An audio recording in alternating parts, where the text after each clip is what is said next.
Hey, and welcome back, or if it's your first time, welcome, as they say. And this would be part two of talking about soundtracks that take different forms. By that I mean film soundtracks, TV program soundtracks, and also the other variations, which are usually, imagined soundtracks for a film that doesn't exist. And there's even another variety. There's soundtracks reinterpreted. Okay, so moving right along. And again, these are CDs. And a quick view of my collection does not yield too many vinyl soundtracks. How unfortunate. But as I said in the tagline of the last video, many of these titles are available on vinyl, and that, if it's not an expanded edition on vinyl, you will probably find additional listening material to be found on the CD.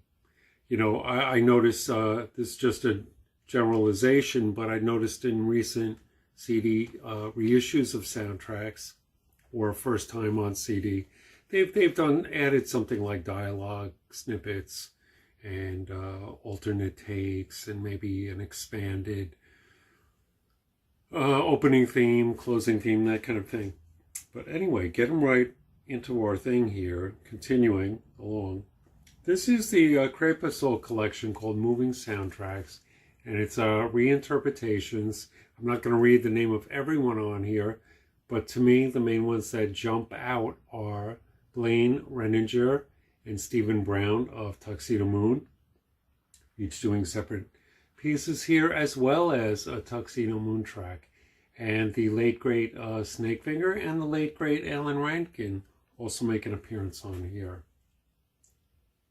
And I wouldn't mind seeing this show up with beautiful reproduced cover art in 12-inch vinyl format.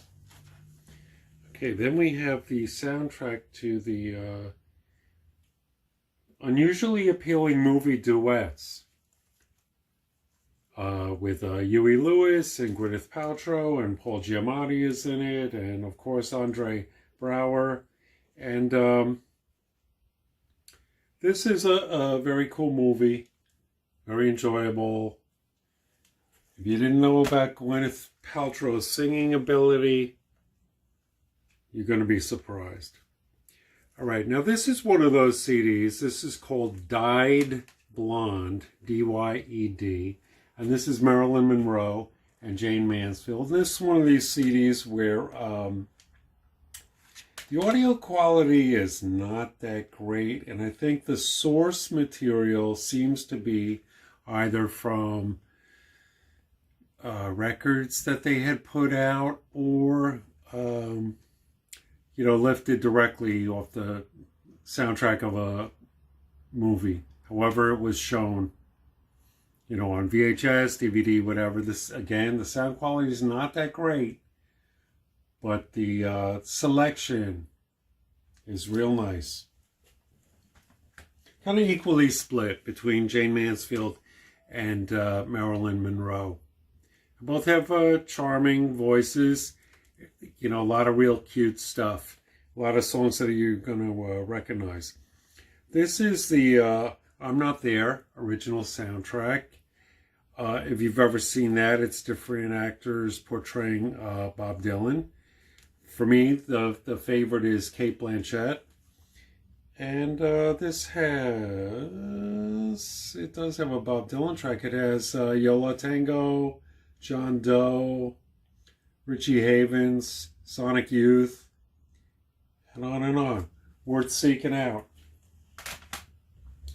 This is from I believe I saw this on PBS a couple of years back. This is Feel Like Going Home, a Martin Scorsese production about the early blues musicians. Then we have the occasional great 1960s TV special. yielded a fantastic soundtrack album. This would be one of them. This is the original TCB, which I believe is Taking Care of Business. And that's Diana Ross and the Supremes and the Temptations. Diana Ross and the Supremes doing some songs, the Temptations doing some songs, and then all of them together, I believe. It's been a long time, but this is real great. You'll recognize some of that if you acquire it. Then we have the David Lynch Lost Highway soundtrack. For me, the highlight of this got Barry Adamson, it's got Lou Reed, it's got Marilyn Manson, David Bowie. For me, the highlight of this soundtrack is Lou Reed, cover version of This Magic Moment, the famous Jay Americans, I believe it was, song. Then these were a couple that I just grabbed flipping through CDs in a store one day. I think I got these on the same day. This is Down to the Sea in Ships and 12 O'Clock High, music by Alfred Newman, not to be confused with the Mad Magazine mascot. And then we have Invasion USA with the music of Albert Glasser. Again, something about it said, check me out. So that's where we are with this episode. Next episode will be a few more CDs, and maybe it'll be a combined CD and vinyl episode. Who knows?